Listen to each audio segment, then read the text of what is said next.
Well, ladies and gentlemen, it looks like the price is in. Here's how much the new GNU ministers cost the taxpayers of South Africa. But before I get into that, leave a like on this video, share it far and wide, and subscribe to the channel if you haven't already. All right, let's get into it.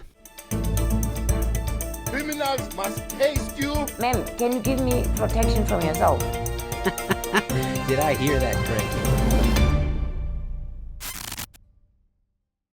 Hello, ladies and gentlemen. Welcome to Newsflash. I'm your host, Joe Emilio. Thanks for tuning in. New GNU ministers, deputy ministers to cost South African taxpayers more than 200 million rand. Oh my God, no. The finance minister has disclosed that the addition of new ministers and deputy ministers will cost South African taxpayers nearly 240 million rand in the next financial year. Yes, that's right. The government, the GNU, is going to cost South Africans quite a lot of money. And you might be wondering, where's all of this money going to? I mean, yes, there's like a lot of ministers that have salaries, so salaries is definitely one of them. But what else? What else could possibly be costing so much? Well, the allocation is for salaries of the executive, costs of support staff, official vehicles, and goods and services. The cost for official vehicles was calculated based on the current threshold of 800,000 inclusive of VAT and security upgrades. In May, Ramaphosa approved a 2.5 salary hike for public office bearers,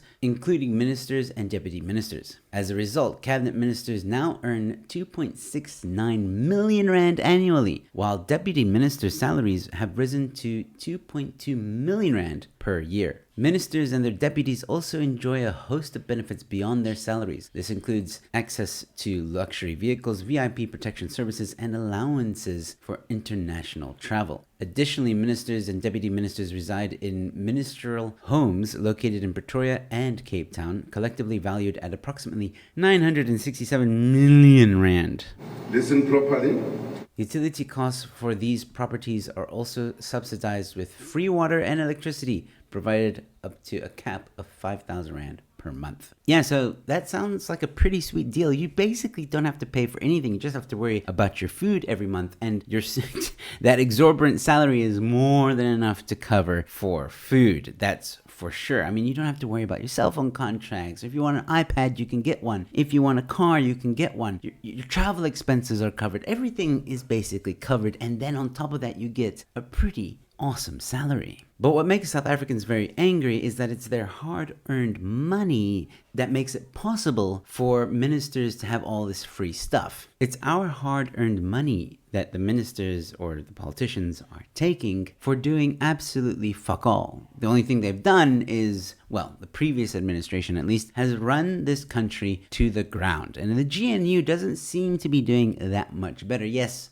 again, the rot is slowing down, but the rot is still happening. And there's no doubt that there's a bloated executive. The government could be run by less ministers and less deputy ministers and less people under those ministers and so on and so forth. Despite promises by President Cyril Ramaphosa to streamline government departments, the cabinet grew from 30 to 32 ministers following this year's national provincial elections. Simultaneously, the number of deputy ministers has increased significantly from 36 to 43 under the 7th administration. So we already had a bloated government to begin with, and now we've just expanded on that. It's absolute lunacy, and the people that are suffering are the South African people, while the elites and the politicians of this country just laugh away and have exorbitant parties and eat their cake. The Free Market Foundation has always criticized the size of government, as you can see here by their suggestion of how to reduce the size of government. It is possible. But yeah,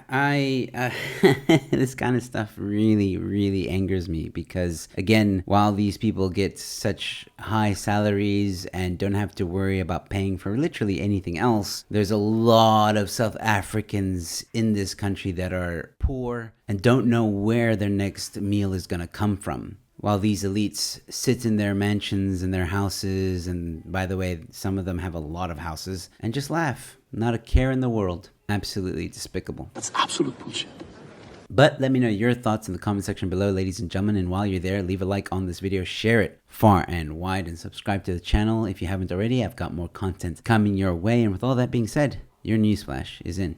Most people will knock on the wall and listen for a change in the pitch to locate a stud. I think this is ridiculous. You can buy a stud finder just about anywhere these days. Plus, it's very inaccurate. Now, I'll show you the stud finder I use. It works really well, really easy. You should get one.